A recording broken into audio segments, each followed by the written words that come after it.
Hello everybody, today we are going to start a new topic in chapter number 3 and that is economic expansion of Roman Empire। आज के इस video में हम study करने जा रहे हैं रोमन एम्पायर में कौन कौन सी इकोनॉमिक एक्टिविटीज होती थी, किस तरह से उन्होंने अपनी इकोनॉमी को मजबूत किया था, इसके बारे में। वैसे इस हेडिंग का मतलब क्या होगा? इकोनॉमिक मीन्स आर्थिक, एक्सपेंशन मीन्स विस्तार। आर्थिक विस्तार किस तरह से हुआ, मीन्स कैसे उनकी इकोनॉमी डेवलप हुई। ओके, तो देखते हैं यहाँ पर रोमन एम्पायर में कई सारी माइंस डेवलप थी। ओके, और वहां पर ब्रिक यार्ड्स होते थे, ईंट पकाने वाला स्थान है ना, और वहां पर सी पोर्ट भी होते थे। इस तरह के हमें कई सारी चीजें प्राप्त हुई हैं। अब जो वहां पर मेन ट्रेड जो किया जाता था वो किन किन चीजों का किया जाता था? देखिए, एक तो वीट का, वाइन का एंड ऑलिव ऑयल का। इसे ट्रेड करने की बहुत ही इंपॉर्टेंट चीजें थी, इनका ट्रेड बहुत अधिक किया जाता था। Wheat, wine and olive oil का जो इंपोर्ट किया जाता था, जो ट्रेड किया जाता था, वो किन किन प्लेस से होता था? स्पेन से, और यहाँ पर अफ्रीका एंड इजिप्ट से। इन तीनों जगह से जो सारा सामान आता था। तो जो ऑलिव ऑयल है एंड आपका जो वाइन है वो आपका कैसा लिक्विड पार्ट है, लिक्विड सब्सटेंस है। तो इनको रखने के लिए वो एक स्पेशल तरह की कंटेनर इस्तेमाल करते थे, और उन कंटेनर को हम कहते थे एम्फोरा। एम्फोरा वो कंटेनर है जिसके अंदर वाइन या फिर ऑलिव ऑयल जैसा सब्सटेंस रख के एक्सपोर्ट किया जाता था। एक प्लेस है जिसका नाम क्या है? मोंटी टेस्टाकियो। इस प्लेस से हमें 50 मिलियन एम्फोरा के टूटे हुए पार्ट्स हमको मिले हुए हैं। तो आपके जो हिस्टोरिकल लोग जो होते हैं उन्होंने उन पार्ट्स को जोड़ा और एक आइडिया लगाया कि इनके अंदर किस किस चीज को रखकर वो एक्सपोर्ट करते होंगे। इसके अलावा हिस्टोरिकल को इस बात में सफलता मिली है कि वो कंटेनर किस जगह बनाए जाते थे। क्या होता था, इन कंटेनर की जो मिट्टी थी, उन कंटेनर की मिट्टी को उन्होंने सैंपल चेक किया और फिर उसके बाद में जो आपका मेडिटेरियन सी था उस एरिया में मिट्टी के सैंपल लिए और दोनों सैंपल कैसे हो गए? मैच हो जाते हैं। तो उन्हें आइडिया लग गया कि कंटेनर जो थे उस एरिया में बनाए जाते होंगे। हमने बात की यहाँ पर स्पेन की, तो स्पेन में भी ऑलिव ऑयल जो था उसका कारखाने, ऑलिव ऑयल के जो कारखाने थे वो ज्यादा डेवलप थे। तो वहां पर ऑलिव ऑयल का बहुत अधिक प्रोडक्शन किया जाता था और उनका प्रोडक्शन करने का जो लेवल था वो बहुत ज्यादा हाई था, है ना। तो स्पेन के लोग जो ऑलिव ऑयल का एक्सपोर्ट करते थे वो एक स्पेशल तरह के बर्तन का इस्तेमाल करते थे और उन्हें हम कहते थे ड्रेसल 20। ड्रेसल 20 वो कंटेनर है जिसमें स्पेन के लोग ऑलिव ऑयल को एक्सपोर्ट करते थे। तो जो आपका मेडिटेरियन सी है उसके आसपास के एरिया में ड्रेसल 20 नामक जो आपका कंटेनर था उसके कई सारे रिमेन्स प्राप्त हुए हैं। इससे इस बात का अंदाजा ला सकते हैं कि वहां पर वो लोग काफी मात्रा में इसको एक्सपोर्ट करते होंगे। ड्रेसल 20 जो नाम रखा गया कंटेनर का, तो जी किसके नाम पे रखा गया था? एक आपके हिस्टोरिकल थे जिसका नाम था हेनरिक ड्रेसल, और उन्होंने क्या किया था कि कंटेनर को फाइंड किया था और उसको उन्होंने बनाया था। मतलब टूटे हुए पार्ट्स मिले थे ना, तो उन्होंने उसको जॉइन किया था, उसको एक रूप दिया था। तो उन्हीं के नाम पर इस कंटेनर का नाम रख दिया गया। और क्या नाम पड़ गया इसका? ड्रेसल 20। स्पेन के जो लोग थे वो एक क्वालिटी का सामान बेचते थे, मतलब उनकी क्वालिटी जो होती थी सामान की बहुत अच्छी होती थी, उनका क्वालिटी प्रोडक्ट होता था, उनका सामान बहुत ही अच्छा होता था, इसलिए हमने इसको बोला क्वालिटी प्रोडक्ट, है ना। तो क्या हुआ था, स्पेन के लोग ने क्या किया था कि जो इटली के लोग थे उनसे उनका मार्केट छीन लिया था। इसका मतलब क्या है?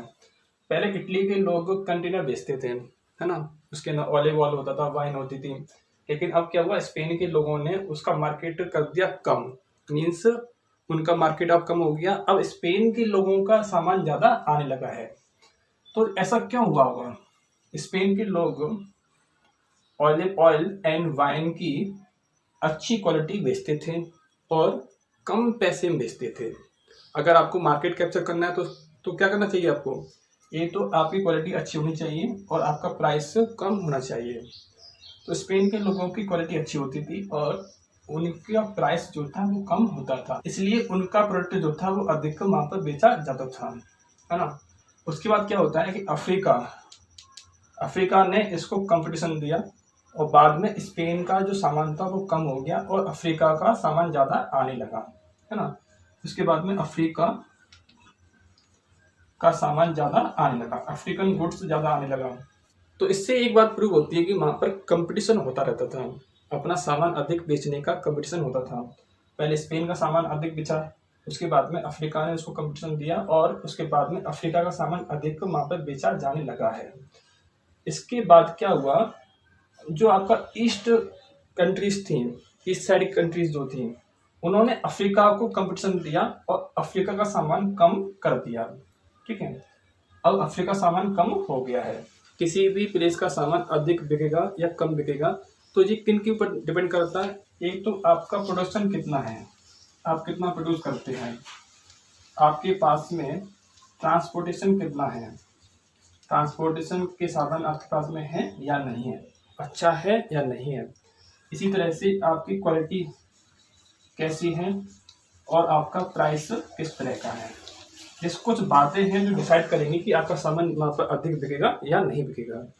तो जैसे आपने देखा स्पेन का सामान पहले बिका, बाद में नहीं बिका, तो बाद में अफ्रीका का सामान बिका, तो अफ्रीका ने उससे अच्छी क्वालिटी दी होगी और उससे कम प्राइस लिए होंगे।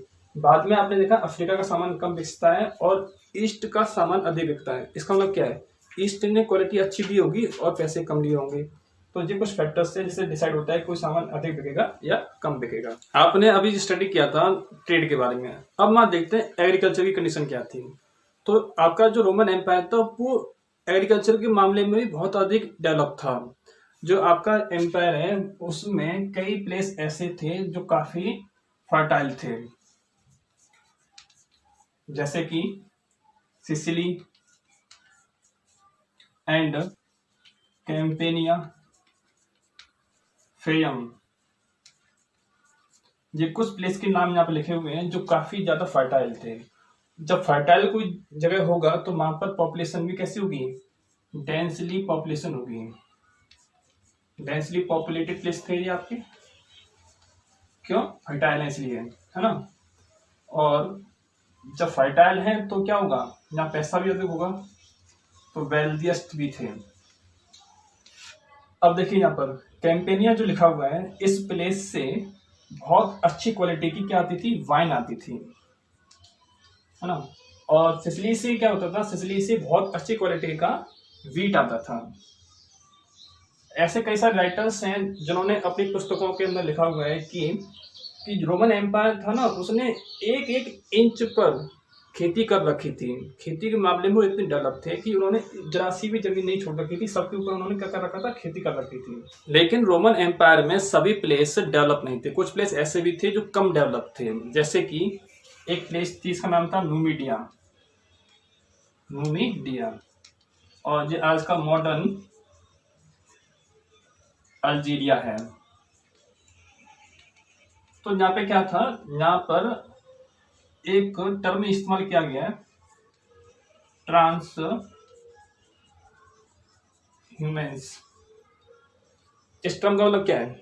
इसे हिंदी में कहते हैं ऋतु प्रवास। ऋतु मीन्स सीजन, है ना, प्रवास मीन्स माइग्रेशन। इसका मतलब क्या हुआ? देखिए, जो आपके शेपर्ड्स लोग जो होते हैं वो लोग क्या करते थे? ऋतु के अनुसार, सीजन के अनुसार माइग्रेशन करते थे। मान लीजिए अभी वो यहाँ पर रहते हैं प्लेन एरिया में, और फिर जब इस प्लेन एरिया में घास खत्म हो जाएगी तो माउंटेन्स की ओर चले जाएंगे, है ना। सीजन के अनुसार वो माउंटेन्स की ओर चले जाएंगे और फिर बाद में इसी एरिया में आ जाएंगे। तो उनका ये क्या है हो रहा है? यहाँ पर मूवमेंट होता रहता है। तो यहाँ पर मूवमेंट होता था किनका, सेपर्ट लोगों का। किस लिए होता था? घास की खोज में, ग्रासलैंड की खोज में वो लोग एक प्लेस से दूसरी प्लेस पे जाते थे। और किसके लिए घास चाहिए उनको? शीप्स के लिए चाहिए, या फिर जो अदर एनिमल्स जो होते हैं उनके लिए उन्हें क्या चाहिए? घास चाहिए। तो घास की खोज में वो लोग एक प्लेस से दूसरी प्लेस पर जाते रहते थे। और इसके लिए हमने क्या इस्तेमाल किया? वर्ड ट्रांसह्यूमेंस। शेपर्ड एक प्लेस से दूसरी प्लेस पर मूव करते रहते हैं, तो क्या करते हैं? ये अपने साथ में अपनी झोपड़ी को भी लेके जाते रहते हैं, है ना। तो झोपड़ी सिर पे रखकर वो लोग मूव करते रहते थे, और इन झोपड़ी को हम कहते थे मैपोलिया। ठीक है, ये उस झोपड़ी का नाम है जिसे वो अपने सिर पे उठा के घूमते रहते थे, है ना। और वो ओवन शेप की होती थी। अब देखिए क्या होता है बाद में, जब रोमन एम्पायर नॉर्थ अफ्रीका में सेटल हो जाते हैं, उसके बाद में क्या होता है कि इन शेपर्ड्स की मूवमेंट में कमी आ जाती है। फिर ये वहां पर मूवमेंट करते हुए दिखाई नहीं देते हैं, है ना। तो उनका जो मूवमेंट है वो रुक जाता है। इसी तरह से स्पेन के एरिया में भी जो नॉर्थ का जो पार्ट था, स्पेन के नॉर्थ वाला जो पार्ट था, वहां पर वो एरिया कम डेवलप था और वहां पर अधिक मूवमेंट होता रहता था। तो वहां पर जो लोग रहते थे, किसान जो लोग थे, शेपर्ड जो लोग थे, कौन सी लैंग्वेज बोलते थे? केल्टिक लैंग्वेज को बोलने वाले किसान रहते थे वहां पर, और उनके अंदर भी जो मूवमेंट पाया जाता था।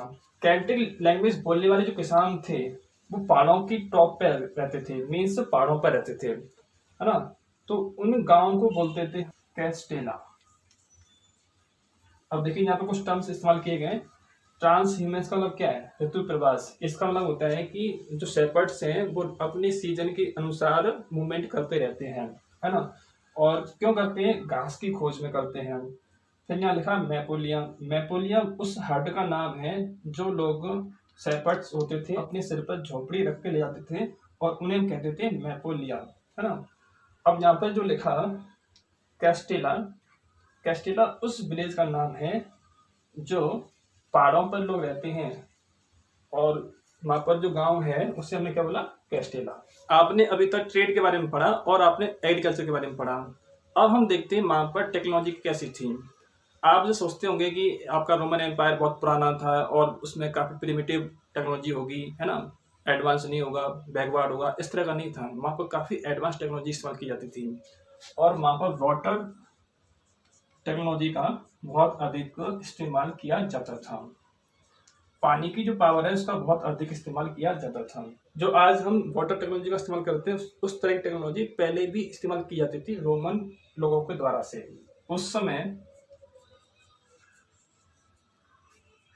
हाइड्रोलिक माइनिंग टेक्नोलॉजी काफी ज्यादा एडवांस होती थी, यानी कि वाटर टेक्नोलॉजी के इस्तेमाल से वो लोग क्या करते हैं? माइनिंग करते हैं। जो स्पेन था ना, स्पेन में हाइड्रोलिक माइनिंग टेक्नोलॉजी की मदद से गोल्ड और सिल्वर की माइनिंग की जाती थी, और वहां पर काफी बड़ी अमाउंट में मिनरल्स निकाले जाते थे। वाटर एनर्जी जो है उसका इस्तेमाल करके वो लोग माइनिंग कर रहे हैं, और गोल्ड सिल्वर की माइनिंग को वो लोग इस तरह से करते थे। उस समय जो उनके पास में टेक्नोलॉजी थी माइनिंग करने की, और इतना लंबा टाइम बीत जाने के बाद में अगर हम कंपेयर करें आज के समय में, तो हमारे पास में उस तरह की टेक्नोलॉजी आज भी नहीं है जिस तरह की टेक्नोलॉजी उनके पास में होती थी माइनिंग करने की। तो इन सब चीजों से प्रूव होता है कि रोमन जो एम्पायर था वो काफी डेवलप था। तो आज के इस वीडियो में आपने देखा रोमन एम्पायर की इकोनॉमी किस तरह से डेवलप हुई थी। आपने देखा ट्रेड कैसे किया जाता था, और आपने एग्रीकल्चर के बारे में देखा, और आपने यहाँ पर माइनिंग के बारे में भी देखा। तो आई होप आपको आज का टॉपिक समझ में आ गया होगा। तो आज के इस वीडियो में सिर्फ इतना ही। Thank you.